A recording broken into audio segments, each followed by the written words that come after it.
Blueberries for Sal by Robert McCloskey. One day, little Sal went with her mother to Blueberry Hill to pick blueberries. Little Sal brought along her small tin pail, and her mother brought her large tin pail to put berries in. "We will take our berries home and can them," said her mother. "Then we will have food for the winter." Little Sal picked 3 berries and dropped them in her little tin pail. Kaplink, kaplank, kaplunk. She picked 3 more berries and ate them. Then she picked more berries and dropped 1 in the pail, kaplunk, and the rest she ate. Then little Sal ate all 4 blueberries out of her pail. Her mother walked slowly through the bushes, picking blueberries as she went and putting them in her pail. Little Sal struggled along behind, picking blueberries and eating every single one. Little Sal hurried ahead and dropped the blueberry in her mother's pail. It didn't sound kaplink, because the bottom of the pail was already covered with berries. She reached down inside to get her berry back.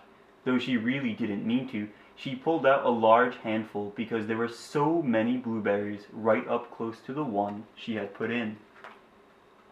Her mother stopped picking and said, "Now, Sal, you run along and pick your own berries. Mother wants to take her berries home and can them for next winter." Her mother went back to her picking, but little Sal, because her feet were tired of standing and walking, sat down in the middle of a large clump of bushes and ate blueberries. On the other side of Blueberry Hill, Little Bear came with his mother to eat blueberries.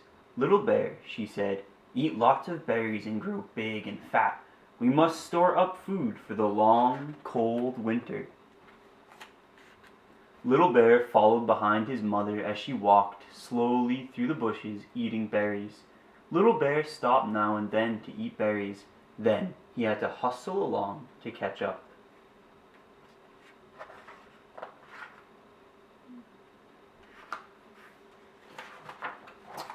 Because his feet were tired of hustling, he picked out a large clump of bushes and sat down right in the middle and ate blueberries. Over on the other side of the hill, little Sal ate all of the berries she could reach from where she was sitting. Then she started out to find her mother. She heard a noise from around a rock and thought, "That is my mother walking along."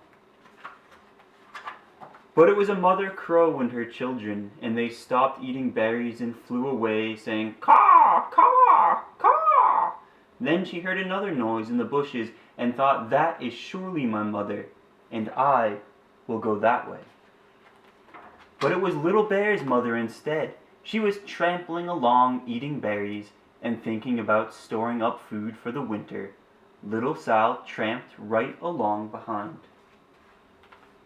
By this time, Little Bear had eaten all the berries he could reach without moving from his clump of bushes. Then he hustled off to catch up with his mother. He hunted and hunted, but his mother was nowhere to be seen. He heard a noise from over a stump and thought, "That is my mother walking along." But it was a mother partridge and her children. They stopped eating berries and hurried away. Then he heard a noise in the bushes and thought, "That is surely my mother. I will hustle that way."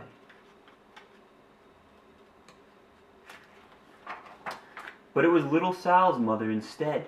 She was walking along, picking berries and thinking about canning them for next winter.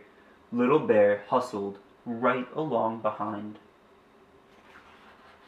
Little Bear and Little Sal's mother and Little Sal and Little Bear's mother were all mixed up with each other among the blueberries on Blueberry Hill.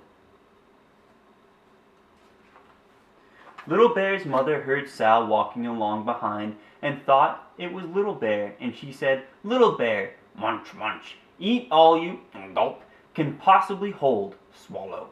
Little Sal said nothing. She picked 3 berries and dropped them kaplink, kaplank, kaplunk in her small tin pail. Little Bear's mother turned around to see what on earth could make a noise like kaplunk. "Garumph!" she cried, choking on a mouthful of berries. "This is not my child. Where is Little Bear?" She took one good look and backed away. She was old enough to be shy of people, even a very small person like Little Sal. Then she turned around and walked off very fast to hunt for Little Bear. Little Sal's mother heard Little Bear tramping along behind and thought it was Little Sal. She kept right on picking and thinking about canning blueberries for next winter. Little Bear padded up and peeked into her pail. Of course, he only wanted to taste a few of what was inside, but there were so many, and they were so close together that he tasted a tremendous mouthful by mistake. "Now, Sal," said Little Sal's mother without turning around, "you run along and pick your own berries. Mother wants to can these for next winter." Little Bear tasted another tremendous mouthful and almost spilled the entire pail of blueberries. Little Sal's mother turned around and gasped, "My goodness, you are not Little Sal. Where, oh where is my child?" Little Bear just sat munching and swallowing and licking his lips. Little Sal's mother slowly backed away. She was old enough to be shy of bears, even very small bears, like Little Bear. Then she turned and walked away quickly to look for Little Sal. She hadn't gone very far before she heard a kaplink, kaplank, kaplunk. She knew just what made that kind of noise. Little Bear's mother had not hunted very long before she heard a rustling sound that stopped now and then to munch and swallow. She knew just what made that kind of a noise.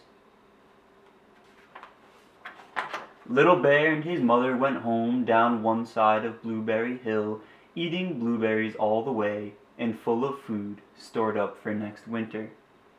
And Little Sal and her mother went down the other side of Blueberry Hill, picking berries all the way, and drove home with food to can for next winter.